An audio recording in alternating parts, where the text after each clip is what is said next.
사랑하는 성도 여러분, 한 주간도 말씀 안에 거하고 계시는지요? 오늘은 지난 7월 11일 주일에 주신 시편 32편 1절부터 11절 말씀을 통한 주는 나의 은신처입니다 란 제목의 말씀을 묵상해 보고자 합니다.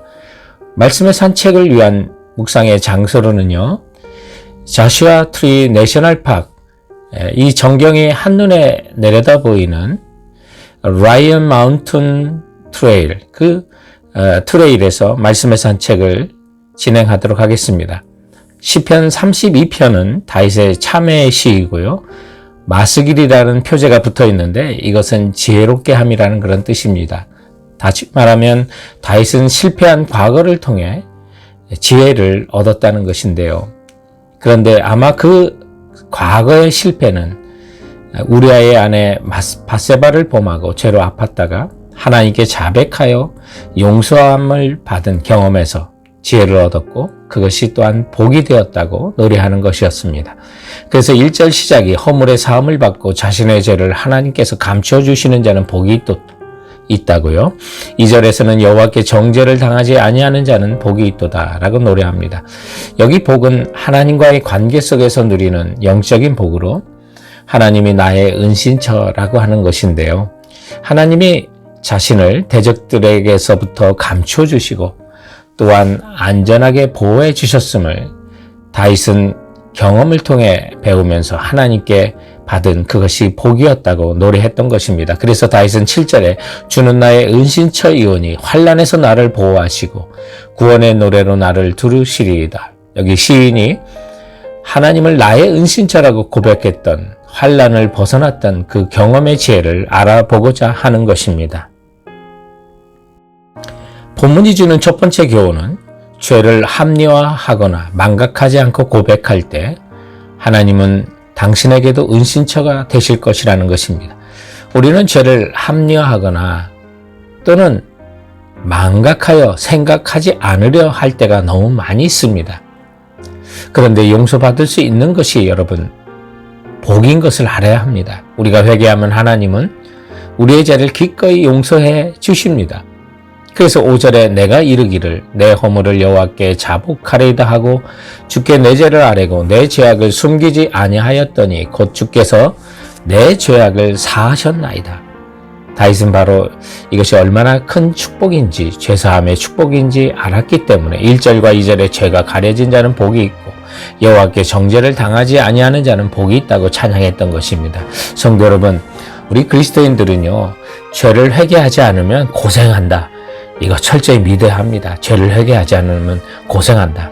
하나님께 고백하지 않았던 그 당시에 다윗은 몸이 상해가고 아팠던 것을 3절과 4절은 이렇게 노래했습니다. 내가 입을 열지 아니할 때 종일 신음함으로 내 뼈가 쇠하였도다. 주의 손이 주야로 나를 누르시오니 내 진액이 빠져서 여름 가뭄에 마름같이 되었나이다 라고 말합니다. 우리가 죄를 고백하지 않으면 마음이 평안이 사라지고 또한 육체의 고통까지도 가져오는 것을 보게 됩니다. 여러분, 한센병, 나병의 무서운 이유는요, 통증을 느끼지 못하는 거 아니겠습니까? 그래서 몸에서 병이 퍼지고 있는데도 느끼지 못합니다. 그런데 신경이 예민해야 자신의 몸도 지킬 수 있는 것처럼 마찬가지로 영적으로 예민한 사람이 결국 하나님의 사랑을 많이 받고 죄의 유혹을 이길 수 있게 되는 것입니다. 죄를 깨달을 때 회개하고 그리고 주님의 용서를 확신하시기 바랍니다. 그러면 11절에 너희 의인들아 여호와를 기뻐하며 즐거워할지어다. 다 즐거이 외칠지어다 말씀하신 것처럼 우리 주님의 은혜로 기쁨과 희락이 회복된다는 사실을 기억하시는 성도들 되시기 바랍니다. 본문이 가르치는 두 번째 교훈은 주께 나아가 기도할 때 주는 나의 은신처가 되어주신다는 것입니다. 죄사함의 축복은 살 길을 보고 따라가는 것인데 그것이 바로 기도의 문이 열리는 것입니다. 다윗은 주님이 은신처임을 경험하면서 경건한 자의 기도는 고난의 홍수도 막아낸다고 6절에 찬양합니다. 이로 말미암아 모든 경건한 자는 주를 만날 기회를 얻어서 주께 기도할지라 진실로 홍수가 범람할지라도 그에게 미치지 못하리로다 라고 찬양합니다. 여러분, 우리 힘으로 어찌할 수 없는 현실 앞에 하나님을 의지하며 기도하는 자는 홍수가 범람할지라도 하나님이 은신처가 되어주시고 무너지지 않게 해주신다는 것입니다. 그런데 6절에 보면 그들은 주를 만날 기회를 얻어서 주께 기도할지라고 하는데, 주를 만날 기회라는 말이 좀 어렵게 느껴질 수 있는데, 죄로 인해서 마음에 또한 영혼이 괴로울 때, 또 일상의 고통이 너무 커 버티기 힘들 때, 그때가 바로 주님을 만날 기회라고 하는 것입니다. 다윗은 시련의 때 하나님이 자신을 버렸다고 생각한 적도 있었던 사람입니다. 그런데 사실은 하나님이 자신을 찾고 계셨던 때고, 하나님께 나와 기도하는 것을 하나님은 기다려 주실 때였다는 사실을 깨달은 것이었죠. 그래서 하나님은 만날 만할 때, 찾을 때 하나님은 우리를 만나주시고 나의 은신처가 되어주신다는 것입니다. 죄를 깨달을 때도 주를 만날 기회지만, 내게 정말로 수없이 다가오는 홍수와 같은 어려움이 있을 때 또한 주를 만날 기회라는 사실 기억하십시오.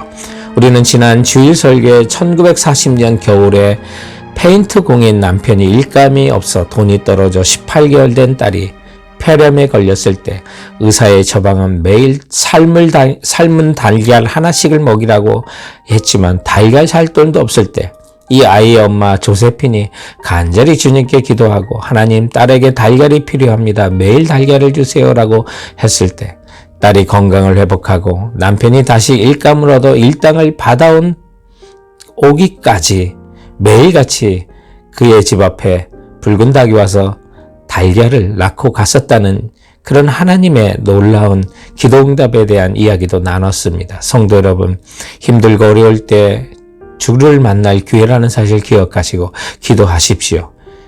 주님이 응답하여 주시고 우리의 모든 삶의 은신처가 되어 주실 것입니다. 본문이 가르치는 교훈의 세 번째는, 주를 신뢰하며 가르침을 따라갈 때 주는 나의 은신처가 되어 주실 거라는 것입니다. 세상에서 가장 안전한 길은 주님의 인도하시는 길을 주님과 함께 걷는 것입니다. 자신이 가야 할 길을 아는 것이 참으로 중요한데, 우리의 문제는 그 길을 보지 못하는 것이 큰 문제가 될 때가 있습니다. 우리가 다윗이 참으로 부러운 것은 그의 삶에 위기가 여러 번 있었지만 그때마다 그는 가야 할 길을 정확히 걸어갔다는 것입니다. 사울왕이 굴속에 들어와서 죽이랴 살리랴 할 때 나발로 인해 극히 분노하며 그를 죽여야 하느냐 살려야 하느냐, 밧세바와 간음이 드러났을 때 덮어야 하느냐 회개해야 하느냐, 아들 압살롬이 반란을 일으켰을 때 싸워야 하느냐 피해야 하느냐, 하나같이 어려운 결정의 순간이었습니다. 그런데 다윗은 그때마다 어쩜 그렇게 살 길만을 택했을까? 다윗은 어떻게 하나님이 원하시는 그 길을 보는 눈이 열렸을까? 그런데 오늘 본문에 보면 하나님께서 직접 그에게 말씀해 주셨다고 노래합니다.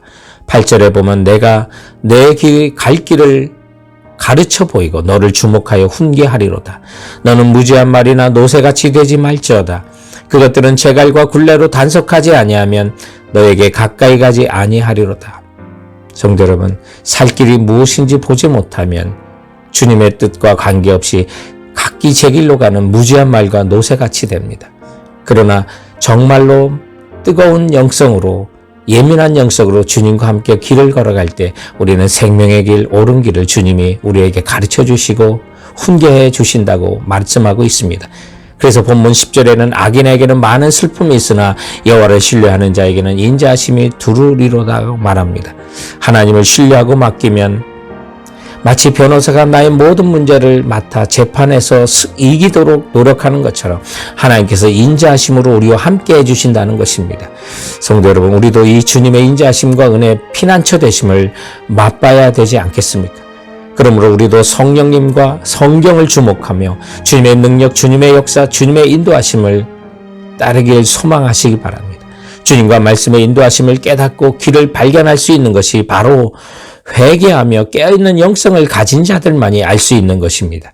그리고 기도하며 주를 신뢰하며 오늘도 말씀으로 가르치는 길을 따라가셔서 하나님께서 우리 모두의 은신처가 되어주심을 경험하는 우리 모두가 되기를 주님의 이름으로 축원드립니다.